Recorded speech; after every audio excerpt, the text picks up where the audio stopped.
Afternoon. आज हम EDD second में अर्थिंग पढ़ेंगे और अर्थिंग का ये सेकेंड पार्ट है। फर्स्ट पार्ट में हमने type of earthing, purpose of earthing और भी अर्थिंग से सारी चीज़ें बता दिया। अब मेन जो है मेथड ऑफ अर्थिंग या टाइप ऑफ अर्थिंग भी इसे कह सकते हो आप। तो इसमें 5 टाइप के अर्थिंग है या 5 मेथड है अर्थिंग किस तरह से हम कर सकते हैं। तो पहला है वायर और स्ट्रिप अर्थिंग, दूसरा है rod earthing, pipe earthing, plate earthing और आपका लास्ट है कॉइल अर्थिंग, जिसमें से ये तीनों आपके मोस्ट इम्पॉर्टेंट हैं क्योंकि इनका यूज मोस्टली घरों की वायरिंग में, इंडस्ट्रीज वगैरह में यूज होता है। और ये दोनों नॉर्मली बहुत ही रेयर केस में यूज करते हैं। ये उतने इफेक्टिव नहीं होते हैं जितना कि ये तीनों इफेक्टिव हैं। ये काफी इफेक्टिव होते हैं। इनका क्या है कि वायर या स्ट्रिप अर्थिंग में वायर अगर हम ले रहे हैं तो उसकी जो माप होगी 3 mm स्क्वायर या 6 mm square GI galvanised iron की होनी चाहिए।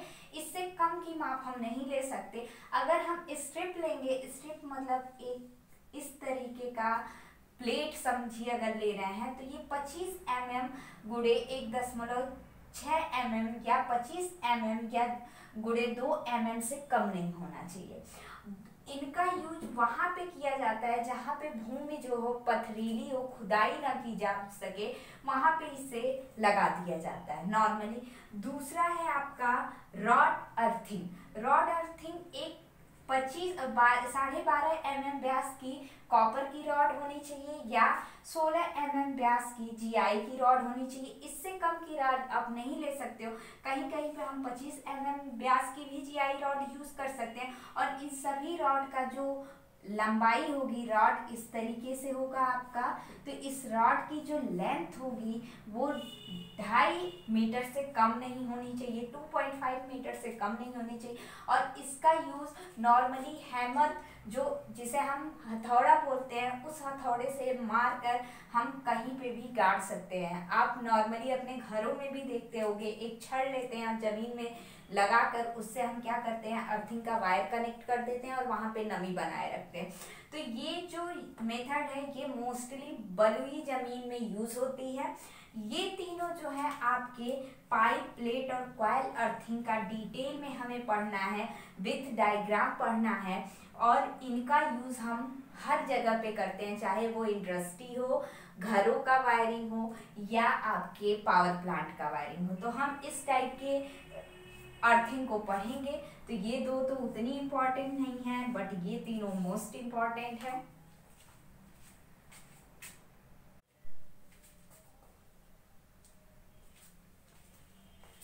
ये जो है पाइप अर्थिंग का डायग्राम है, जिसमें पाइप अर्थिंग किस तरीके से करनी है, क्या क्या चीजें चाहिए वो आपको दिखाया गया है।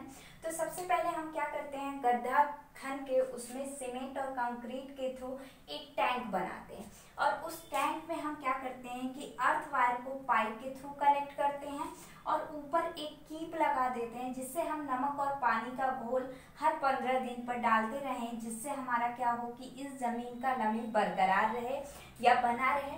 अब इसमें होता क्या है कि सीमेंट, ये जो टैंक है ये आप किसी साइज का नहीं बना सकते। इसकी टैंक की जो एरिया होनी चाहिए वो 30 सेंटीमीटर स्क्वायर का होना चाहिए। और ये जो है कवर्ड होनी चाहिए, GI ढक्कन इस पे लगा देते हैं, जिससे क्या होगा कि इसमें ज्यादा जो खर घास फूस होते हैं वो ना जाए। इसको आप स्वच्छ रखने के लिए एक ढक्कन लगा देंगे, जिसको हमेशा क्या कर सकते हैं आप उठाकर इसमें पानी का घोल डालते रहेंगे। अब इसके बाद क्या है कि जो अर्थ वायर है ये आपका मान लीजिए इंडस्ट्री है या घर है, यहाँ से आपका अर्थ वायर इस पाइप के थ्रू होते हुए अर्थ में लगा दिया गया है या जमीन में गाड़ दिया गया है। ये जिस पाइप के थ्रू जाता है उसका जो माप होगा वो 19 mm का होना चाहिए, व्यास का डायमीटर जिसको आप बोलते हो, इससे कम का नहीं होना चाहिए। ये रिड्यूसिंग सॉकेट जो होता है, जैसे पाइप यहाँ तक क्या है छोटी है, अब इसको अगर हमें बड़ा करना है तो हम क्या करेंगे, रिड्यूस पाइप या इसको छोटा करिए या बड़ा, दोनों चीजें कर सकते हैं। अब क्या है कि इनके सबके माप दे दिए गए, कितनी दूरी पे टैंक बनाना है, कितना होना चाहिए। ये जो इस पाइप की जो जो माप होगी वो 12.7, जो वायर को यहाँ से यहाँ तक टैंक में ले जाने के लिए जो पाइप यूज करेंगे 12.7 mm का होना चाहिए। इधर की जो पाइप होगी वो जो होगा 19 mm का। यहाँ रिड्यूसिंग सॉकेट जो होगा 38 × 19 mm का होगा। और इधर जो होगा ये होल क्या है कि चूंकि हम जब पानी डालेंगे और ये पैक्ड होगा तो पानी इसी पाइप में रह जाएगा, लेकिन हम इसके चारों तरफ, इस पाइप के चारों तरफ हम क्या करते हैं कि चारकोल और नमक का एक लेयर बना देते हैं। कई सारी परत बना के या लेयरिंग करके हम कई सतह में, कई स्टेप में समझ लीजिए, जैसे ये चारकोल है, फिर नमक, फिर चारकोल, फिर नमक, ऐसे करके कई लेबल बना देते हैं इस पाइप के चारों तरफ और इस पाइप में होल कर देते हैं। ये होल या तो 12 mm का होगा या लगभग 1 mm का होना चाहिए, जिससे कि पानी इस नमक और चारकोल में आएगा। चारकोल क्या करता है, पानी को सोख लेता है और नमक उसकी नमी को बनाए रखता है। और हर इसके जितना ज़्यादा नमी होगा अर्थ वायर का रेजिस्टेंस उतना ही कम होगा, और जितना कम होगा वो जो अर्थिंग होगी इफेक्टिव होगी। तो इसको इफेक्टिव बनाने के लिए हर 15 दिन पे, गर्मी के मौसम में हर 15 दिन पे हम क्या करते हैं, नमक का घोल डालते रहते हैं इस ट्यूब के थ्रू, फनल के थ्रू। अब क्या है कि इसमें ये तो आपका होल हो गया। अब इस होल की दूरी भी जो होगी, ये नहीं कि आप कहीं पे भी कर सकते हो, एक दूसरे से 15 सेंटीमीटर की दूरी पे होना चाहिए। इसको बना लीजिए देख के।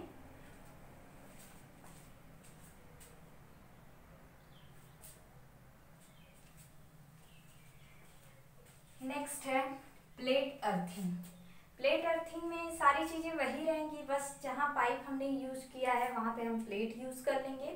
प्लेट की माप जो होगी, लंबाई और चौड़ाई 60 सेंटीमीटर और मोटाई जो होगी 3.15 सेंटीमीटर। अगर कॉपर की प्लेट यूज कर रहे हो, अगर जीआई की प्लेट है, गैल्वेनाइज्ड आयरन की प्लेट है, तो उसकी मोटाई 6.30 हो जाएगी। तो सारी ये प्रोसेस वही है कि हम एक टैंक बनाएंगे सीमेंट और कंक्रीट के थ्रू, और उस टैंक के ऊपर जीआई ढक्कन लगा देंगे और एक कीप के थ्रू यहाँ पे कीप बना दिया गया है, या एक तरह से कहिए फनल है, जिसमें से हम पानी का, नमक और पानी का घोल डाल सकते हैं। और प्लेट जिस तरीके से पाइप के चारों तरफ हमने चारकोल और नमक का एक मोटा लेयर बनाया था, उसी तरीके से प्लेट के चारों तरफ भी हम क्या करेंगे, नमक और चारकोल का ये लेयर बना देंगे।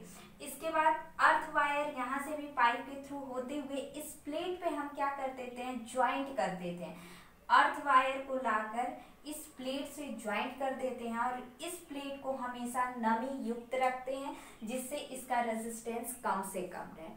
ये मेथड जो होता है ज़्यादा इफेक्टिव होता है अकॉर्डिंग टू पाइप अर्थिंग के, इसलिए इसका यूज़ मोस्टली किया जाता है जहाँ पे इंडस्ट्रीज वगैरह या घरों में भी आपको इफेक्टिव अर्थिंग जहाँ कहीं भी चाहिए होती है, वहाँ पे हम किसका यूज़ करते हैं, प्लेट का।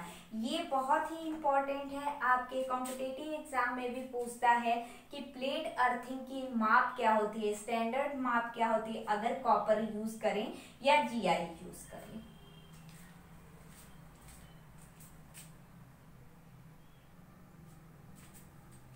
नेक्स्ट है कॉइल अर्थिंग। कॉइल अर्थिंग का यूज़ मोस्टली पोल पे किया जाता है। पोल या पीसीसी पोल के लिए या लकड़ी का पोल, जितने भी सपोर्ट हैं उनको अर्थ करने के लिए हम कॉइल अर्थिंग का यूज़ करते हैं। इसमें कॉइल अर्थिंग में क्या है कि पोल से हम अर्थ वायर को कॉइल, जैसे आप इमर्शन रॉड देखा होगा, उसमें कॉइलिंग इस तरह की होती है, दो ऐसे वायर आते हैं, ऐसे कॉइलिंग की गई होती है, उसी तरीके से कॉइल होता है। और इस कॉइल की लेंथ जो होती है 460 mm होती है, और ये पोल से जो इसकी दूरी होती है 3000 mm या 3 मीटर की दूरी पे हम रखते हैं। तो इसमें भी सेम प्रोसेस है। यहाँ पे क्या करना है कि पोल से जो अर्थ वायर आ रहा था, नेक्स्ट 2 में क्या था कि हम घरों से या इंडस्ट्री से अर्थ वायर लाते थे, यहाँ पे पोल से जो अर्थ वायर आ रहा है उसको हम किससे कनेक्ट कर रहे हैं, कॉइल से कनेक्ट कर रहे हैं।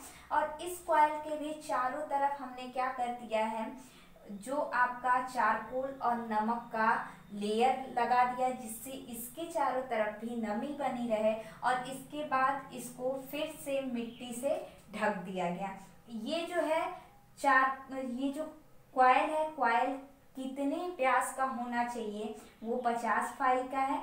इससे जो पहला लेयर लगेगा चारकोल का वो 350 डायमीटर का या व्यास का होना चाहिए, और जो मिट्टी हमने फिल कर रखा है वो 600 व्यास का होना चाहिए।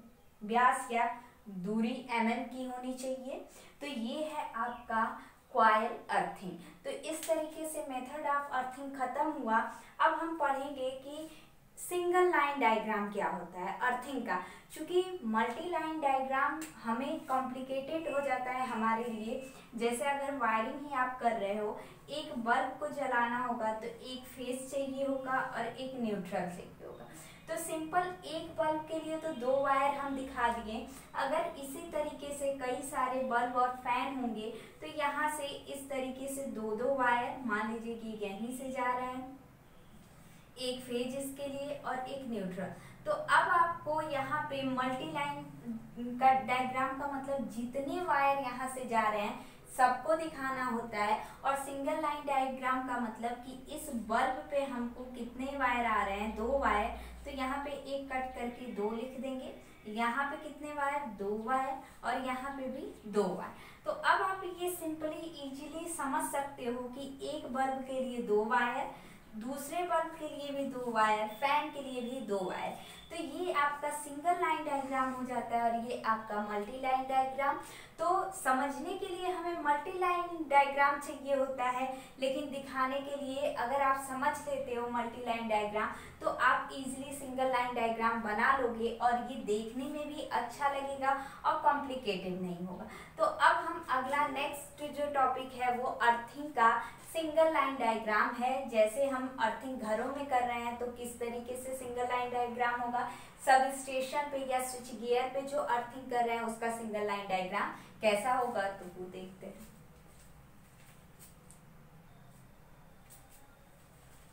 नेक्स्ट टॉपिक है earthing of power plant and grid sub station.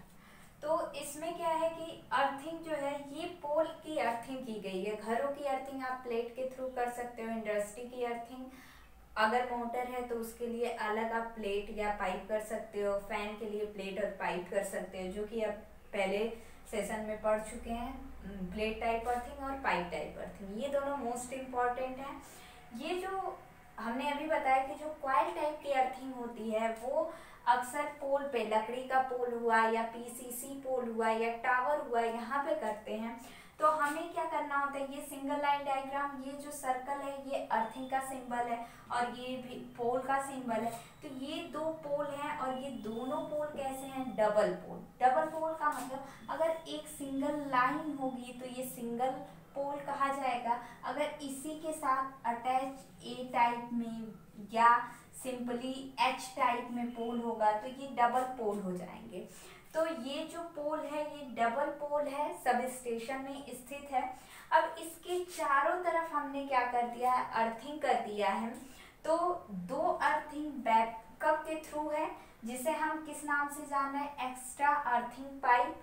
ये आपका कनेक्टेड नहीं है लेकिन रखा हुआ है कि अगर इन दोनों में से कोई एक खराब हो गया तो इससे, या ये खराब हो गया तो इससे, मीन्स सेफ्टी पर्पस या एक तरह से बैकअप पर्पस के अकॉर्डिंग कि अगर कोई अर्थिंग खराब हो गई या टूट गई तो हम दूसरे से कनेक्ट कर सकते हैं। तो ये पोल से पहले ही बता दिया कि कॉइल अर्थिंग जो होगा पोल से 3 मीटर दूरी पे होगा।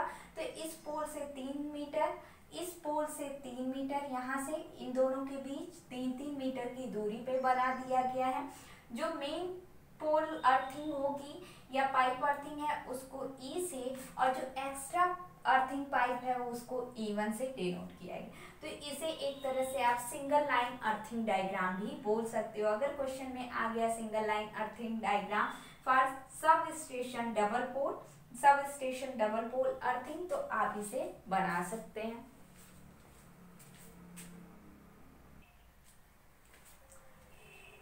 नेक्स्ट टॉपिक है स्विच गियर अर्थिंग। एक स्विच गियर होता है और एक स्विच यार्ड होता है। स्विच गियर में क्या होता है कि जितने भी स्विचेज होते हैं, या एक तरह से आप कह सकते हो कि जो ट्रांसफार्मर है, एलए है, सीटी, पीटी, इन सब का कंट्रोलिंग जो होता है वो स्विच गियर से होता है। यानी एक स्विच गियर रूम होता है जिसमें सारे कनेक्शन लाके किए गए होते हैं, पैनल्स लगे होते हैं जिसमें सबके कनेक्शन होते हैं। अगर कोई फॉल्ट आ गया तो उसी स्विच गियर में फ्लैग अलार्म लगा होता है जो तुरंत फ्लैग गिराएगा या अलार्म बन जाएगा। तो स्विच गियर जो होता है वो इनडोर होता है और स्विच यार्ड जो होता है आउटडोर होता है। स्विच यार्ड में आपके एलए ट्रांसफार्मर स्थापित होते हैं और स्विच गियर में आपके उनके कनेक्शन लाके लगा दिए जाते हैं। तो यहाँ पे बात हो रही है स्विच गियर अर्थिंग की। तो स्विच गियर को क्या किया जाता है, दो साइड से अर्थ किया गया है, आप देख सकते हो प्रॉपर। और ये एक दूसरे से, यहाँ पे भी 4 अर्थिंग की गई है, 1 2 3 4, और इधर भी 4 अर्थिंग सेट लगे हुए हैं। 2 आपके वर्क करेंगे और 2 आपको सेफली आपका बैकअप प्रोटेक्शन के लिए रखा रहेगा। तो ये जो है 2 तरफ से, एक लेफ्ट साइड में और दूसरा राइट साइड में किया गया है। और इसमें जितने इक्विपमेंट के वायर्स लगे होंगे सबको हमने क्या कर दिया है, अर्थ कर दिया है, और इसका सिंगल लाइन डायग्राम है। तो ये स्विच गियर अर्थिंग है। स्विच यार्ड होता है तो यहाँ पे स्विच गियर रूम न बना के हम ट्रांसफार्मर भी दिखाते, लाइटिंग अरेस्टर भी दिखाते, सीटी पीटी भी दिखाते, और सबका लास्ट में आपका अर्थिंग दिखाते।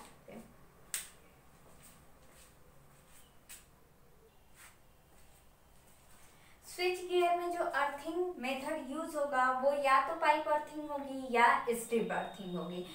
पोल में जो होगा वो वहाँ पे हमेशा हम कॉइल अर्थिंग यूज करेंगे। घरों में जो होगा वो आप प्लेट या पाइप दोनों कर सकते हो। मोस्टली हम प्लेट अर्थिंग यूज करते हैं। इंडस्ट्री में मोटर्स के लिए अलग अर्थिंग होता है और लाइट और फैन के लिए अलग अर्थिंग होता है। तो मोस्ट जो इफेक्टिव अर्थिंग होती है वो प्लेट अर्थिंग होती है, और उससे नीचे आपकी ये पाइप अर्थिंग आती है। तो दोनों में से इंडस्ट्री में आप दोनों अर्थिंग कर सकते हो या कोई एक अर्थिंग कर सकते हो। लाइट के लिए अलग, लाइट और फैन की सर्किट अलग होती है और मोटर की सर्किट अलग होती है। जब आप इंटरनल एस्टिमेटिंग एंड कास्टिंग पढ़ोगे तो उसमें लाइट और फैन का, और पावर एस्टिमेटिंग एंड कास्टिंग में मोटर का पढ़ोगे। तो वहाँ पे भी हम अर्थिंग देखेंगे कि कहाँ पे किस टाइप की अर्थिंग करते हैं। ठीक है।